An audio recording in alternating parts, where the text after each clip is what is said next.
શનિવારે અને મંગળાચાર કામથી બચો નહીં તો હનુમાનજી નારાજ થવાની છે માન્યતા જાણી લેજો નહીંતર મુશ્કેલીમાં મુકાશો।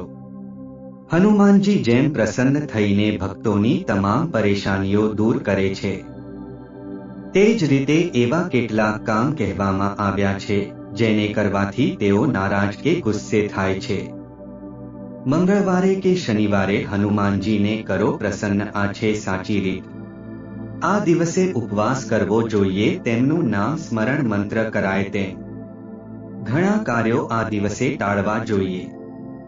જ્યોતિષમાં તમામ દેવી દેવતાઓને પ્રસન્ન કરવાના નિયમો આપવામાં આવ્યા છે। શનિવારે કે મંગળવારે હનુમાનજીની પૂજા વિધિવત રીતે કરવાથી અને કેટલાક ઉપાયોથી બજરંગ બલીને પ્રસન્ન કરવાથી તેમના આશીર્વાદ પ્રાપ્ત થાય છે।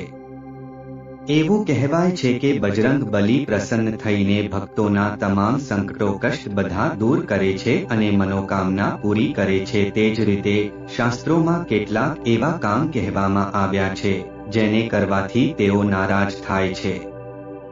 જ્યોતિષ શાસ્ત્ર અનુસાર શનિવારે કે મંગળવારે ઉપવાસ કરવાથી હનુમાનજીના દર્શન કરવાથી દાન પુણ્ય કરવાથી મંત્ર જાપ કરવાથી ભક્તોની તમામ મનોકામનાઓ પૂર્ણ થાય છે।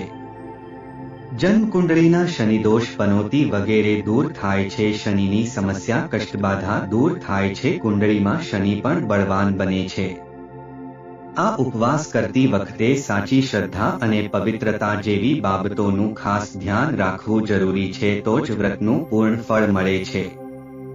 આવો જાણીએ શનિવારે અને મંગળવારે શું ન કરવું જોઈએ। આ વસ્તુઓ ખાવાનું ટાળો। દરેક દિવસ એક અથવા બીજા દેવતાને સમર્પિત છે અને તેમની સાથે સંબંધિત કેટલાક નિયમો છે। હનુમાનજીને પ્રસન્ન કરવા માટે શનિ અને મંગળવારે માંસ મદિરા માછલી ઈંડા વગેરેનું સેવન ન કરવું। આમ ન કરવાથી જીવનમાં ઘણી બધી સમસ્યાઓ દૂર થશે। કોઈને ઉધાર ન આપો। શાસ્ત્રો અનુસાર શનિ કે મંગળવારના દિવસે કોઈ પણ વ્યક્તિને પૈસા ઉધાર આપવાથી પણ બચો। કહેવાય છે કે આ દિવસે આપેલ ધન ક્યારેય પાછું આવવામાં મુશ્કેલીઓ આવે છે અને ક્યારેક પાછું નથી આવતું પરંતુ જો કોઈની પાસેથી પૈસા પાછા લેવાના હોય તો પાછા લઈ શકાય છે। આ દિશામાં યાત્રા ન કરવી। જ્યોતિષ શાસ્ત્ર અનુસાર દરેક દિશાનું પોતાનું મહત્વ હોય છે। શનિવારે પૂર્વ અને ઈશાન દિશામાં યાત્રા ટાળવી અને જવું અનિવાર્ય હોય। એક હનુમાન ચાલીસા કરી અડધનો પાપડ અડધની ચીજ લઈ અને પ્રયાણ કરવું। મંગળવારે વાયવ્ય અને ઉત્તર દિશામાં મુસાફરી ટાળવી। જો કોઈ કારણસર તમારે આ દિશામાં મુસાફરી કરવી જરૂરી હોય તો ઘરની બહાર નીકળતી વખતે ગોળ અવશ્ય ખાવો અને એક વખત હનુમાનજીના 12 નામનું સ્મરણ કરી જવું। આમ કરવાથી ખરાબ અસર ઓછી થાય છે। ગુસ્સાથી બચો। શાસ્ત્ર અનુસાર શનિવાર મંગળવારના દિવસે વ્યક્તિએ પોતાના ગુસ્સા પર નિયંત્રણ રાખવું જોઈએ। એટલું જ નહીં આ દિવસે કોઈ વ્યક્તિ સાથે ઝઘડો ન કરો અને અપશબ્દોનો ઉપયોગ ન કરો। કચેરી કે લડાઈ ઝઘડાની શરૂઆતથી બચવું જોઈએ તેનાથી પણ હનુમાનજી નારાજ થાય છે। ઘરમાં કે લગ્ન જીવનના કજિયા કંકાસ પણ ટાળવા જોઈએ જે પણ તેમની ખૂબ જ અપ્રિય છે જેનાથી કાર્યોમાં અસફળતા મળે છે। લોખંડનો સામાન ખરીદવાનું ટાળો। શનિવારે તેમજ મંગળવારે લોખંડની વસ્તુઓ ખરીદવાનું ટાળો।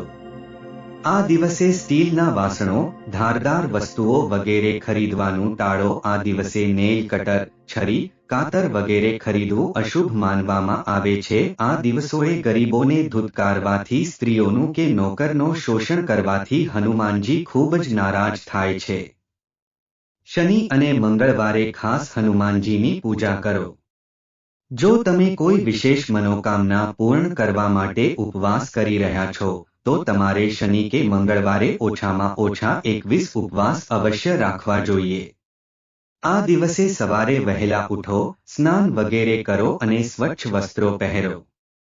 ઘરના પૂજા સ્થળને સાફ કરો અને હનુમાનજીની મૂર્તિ કે ફોટા સામે બેસી હવે બજરંગ બલીની સામે દીવો પ્રગટાવો અને તેમને આંકડા ચમેલી કે અન્ય ફૂલ અર્પણ કરો. આ પછી હનુમાનજીની પૂજા કરો અને હનુમાન ચાલીસાનો પાઠ કરો. તેમાં હનુમાન ચાલીસા, હનુમાનજીના મંત્રો તેમજ તેમના 12 નામ જાપ કરો. હનુમાનજીને બુંદી લાડુ, સુખડી કે તલ લાડુનો પ્રસાદ ચઢાવો જે તેમને ખૂબ પ્રિય છે.